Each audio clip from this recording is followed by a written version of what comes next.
After 20 years of that sacrifice, the world did watch as the Taliban took over Afghanistan. Now, a concern, of course, is what lies ahead, looking at what history has shown us. President of the Government Accountability Institute, Peter Schweizer, joining us right now with more on this. Good morning to you, Peter. Thanks for joining us. Thanks for having me, Jan.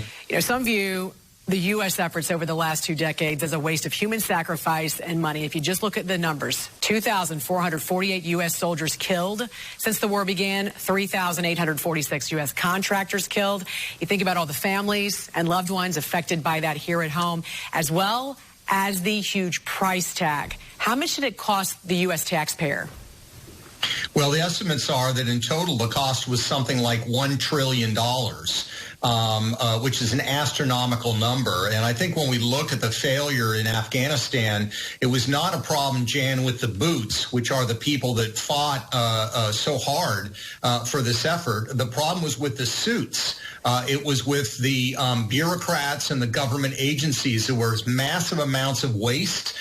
We spent some $89 billion on the Afghan military over 20 years. It folded in a couple of days. And part of the problem was, Jan, that there were so-called ghost armies. This is not something out of a horror movie. These ghost armies were armies that were getting paid, that were getting supplies, but then when they actually looked at it, they didn't really exist. It was all fraudulent. So there needs to be a lot of reckoning and accounting. And I think one of the frustration people have is that when these failures happen, nobody ever seems to be held into account. And that's one of the frustrations here. And where's the checks and balances? And you often learn about these things when something like this happens. I read that $83 billion was spent on weapons, equipment, and training for Afghan security forces. And now ultimately it's the Taliban that's going to benefit from this investment.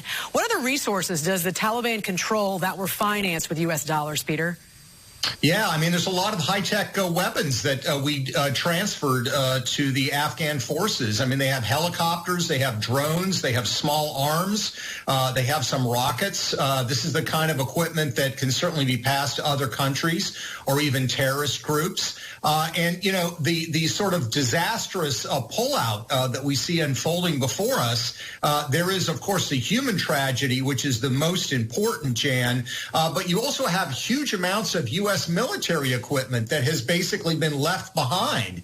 There was no contingency plan because the assumption was by decision makers in Washington that the Afghan government would not collapse, or at least would not collapse so quickly. And they proved to be massively wrong on that account. And now we may end up, unfortunately, paying the price with this military equipment that we provided ending up in the hands of people that don't want good things for us. Switching gears a little bit right now, the House coming back early from their August recess. We know many lawmakers will call for an investigation into what went wrong.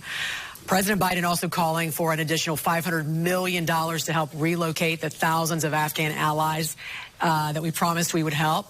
Money just keeps going out. And now lawmakers coming back to start debate on this $1.2 trillion infrastructure bill, the 3.5 reconciliation bill. Now, your organization specifically took a deep dive into the infrastructure bill, the $1.2 trillion infrastructure bill.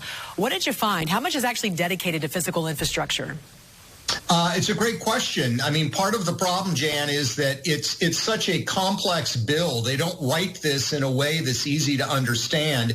I believe that probably $400 billion of the $1.2 trillion actually goes for what we consider to be infrastructure, which is roads and internet access, that kind of thing. There's a lot of pork that's been added. There's a lot of money that goes to consultants who are going to study everything from limousine safety to strains of marijuana. You could say those are legitimate things to study, but why you're packing them into an infrastructure bill is beyond me. So there's a lot of waste here, and this again is part of the frustration. This shouldn't be this difficult. There should be transparency. An infrastructure bill, Jan, should be about infrastructure. It should not have all this pork that's added. But unfortunately, this is the way that too many people in politics on both sides of the aisle continue to operate. And this is why so many people, unfortunately, have a lack of confidence in what's going on in Washington. Very quickly, Peter, one proposal that you found in this infrastructure package that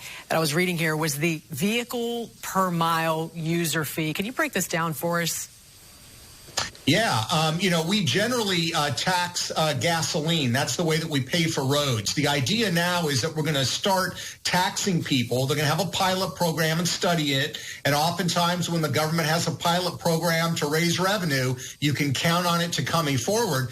But this is basically going to be every mile that you drive on your car, they are going to monitor you with electronic devices, and you are going to be taxed. And the problem with this, in my mind, is that, if you work at a law firm or you work a very nice high-collar, white-collar job and you don't even commute, maybe you're even working remotely from home, you're not going to be taxed because you're not using the roads. But if you're a plumber, if you're an electrician who has to be on site in order to do their job, you're going to pay the brunt of this. So it's another tax that's not applied fairly, and unfortunately, a lot of it's not going to end up going to roads. They're going to end up using it for other government programs, as they often do. Peter Schweizer, president of the Government Accountability Institute. Thank you for joining us this morning. Have a great day.